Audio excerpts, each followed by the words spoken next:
Assalamualaikum warahmatullahi wabarakatuh.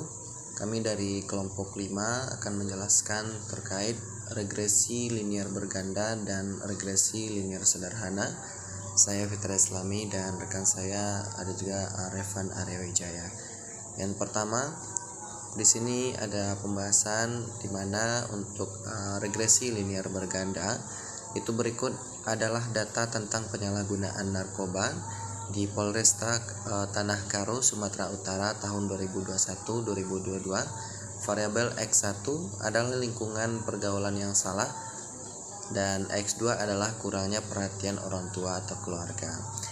Dan kita lanjut, itu nanti di sini sudah ada keterangan untuk pencarian datanya.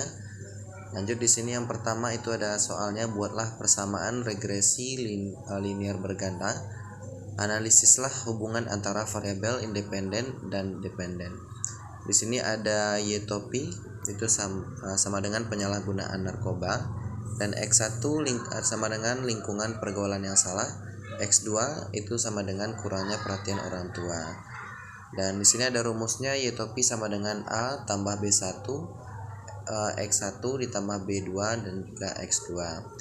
Dan di sini untuk hasilnya Y topi sama dengan 74,423 ditambah 0,509 ditambah 1,218. Ini ada tabelnya, bisa kita lihat. Dan kita lanjut ke yang kedua, itu jika X1 sama dengan 20 dan X2 sama dengan 40, tentukan Y. Interpretasikan hasilnya. Di sini ada pencariannya, Y topi itu sama dengan 20x1 tambah 40x2, berarti Y topi sama dengan min 20. Dan kita lanjut itu ke yang nomor 3. Ada variabel yang mana memberikan pengaruh lebih besar terhadap penyalahgunaan narkoba, dan jelaskan mengapa demikian. Untuk rumusnya di sini ada Y topi sama dengan A tambah B1 X1 tambah B2 X2. Itu hasilnya sama dengan Y topi itu sama dengan 74,423 ditambah 0,509 X1 ditambah 1,218 X2. Ini bisa kita lihat untuk hasilnya. Dan variabel yang signifikan mempengaruhi penyalahgunaan narkoba adalah lingkungan pergaulan yang salah X1 dan kurangnya perhatian orang tua X2, dan memiliki nilai B yang besar dari uji T yang signifikan. Hubungan antara penyalahgunaan narkoba dengan lingkungan pergaulan yang salah dan kurangnya perhatian orang tua adalah positif. Ini untuk tabelnya bisa kita lihat di sini. Dan yang keempat itu lakukan uji min F, interpretasikan hasilnya. H0 itu tidak terdapat pengaruh lingkungan pergaulan yang salah dalam kurung X1 dan kurangnya perhatian orang tua dalam kurung X2 secara bersama-sama terhadap penyalahgunaan narkoba itu dalam kurung Y. Dan H1 terdapat pengaruh lingkungan pergaulan yang salah X1 dan kurangnya perhatian orang tua X2 secara bersama terhadap penyalahgunaan narkoba dalam kurung Y. Nilai sig F adalah 0,001, artinya sig kurang dari 0,05, maka H0 ditolak H1 diterima sehingga dapat pengaruh lingkungan pergaulan yang salah dalam kurung X1 dan kurangnya perhatian orang tua X2 secara bersama-sama terhadap penyalahgunaan narkoba. Dan kita lanjut, di sini ada yang kelima, berapa nilai korelasinya, interpretasikan hasilnya. Di sini jika sudah dicari itu R sama dengan 0,677, artinya lingkungan pergaulan yang salah dan kurangnya perhatian orang tua bersama-sama sangat kuat dan positif mempengaruhi penyalahgunaan narkoba. Yang keenam, berapa koefisien determinasinya, itu interpretasikan hasil ini. Jika dicari koefisien determinasi itu R2 sama dengan 0,458, dan artinya lingkungan pergaulan yang salah dan kurangnya perhatian orang tua bersama-sama mempengaruhi penyalahgunaan narkoba sebesar 45,8%, sedangkan sisanya itu 54,2% dipengaruhi oleh faktor lain. Untuk penjelasan lebih lanjutnya akan dijelaskan oleh teman saya. Sulai regresi linier berganda.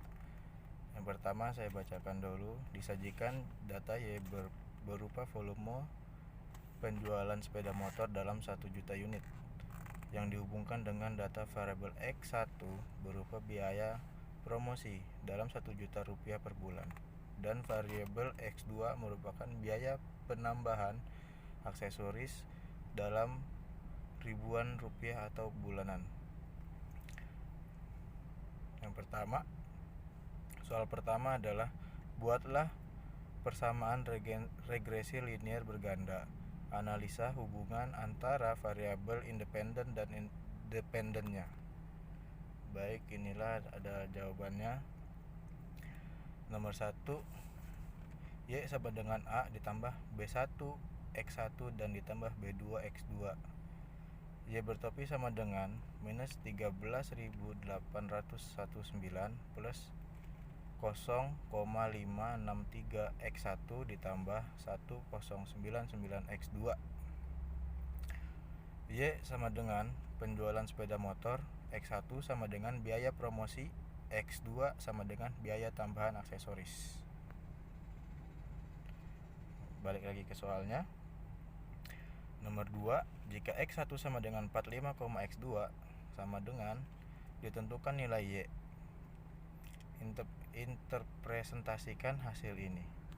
Untuk jawaban nomor 2 adalah jika X1 sama dengan 45, X2 sama dengan 18, tentukan Y. Y sama dengan 13,819 ditambah 45 1 ditambah 85 2 sama dengan 13,89 ditambah 45 ditambah 324 sama dengan 328,819. Untuk soal nomor 3, jika X1 sama untuk soal nomor 3 adalah variabel yang mana memberikan pengaruh lebih besar terhadap volume penjualan sepeda motor. Jelaskan mengapa demikian. Baik, nomor 3 jawabannya adalah Y bertopi sama dengan A ditambah B1 X1 ditambah B2 X2. Y topi sama dengan 13,819 ditambah 0,536 X1 ditambah 1,099 X2. Variabel yang signifikan merupakan penjualan sepeda motor adalah tingkat biaya karena tingkat nilai X1 memiliki nilai B yang lebih kecil dan juga unit T signifikan dibandingkan dengan X2. Balik lagi ke soal nomor 4. Lakukan uji F interpresentasikan hasilnya. Jawaban nomor 4 adalah jika F, HO sama dengan tidak berpengaruh terhadap tingkat biaya promosi X1 dan X2 secara bersama terhadap penjualan sepeda motor Y.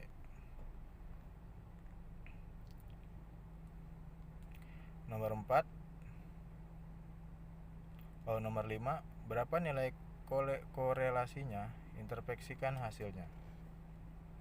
Nomor 5, koefisien kolerasi R sama dengan 8,853. Artinya biaya promosi dan biaya tambahan aksesoris bersama-sama kuat dan positif berpengaruh biaya penjualan sepeda motor.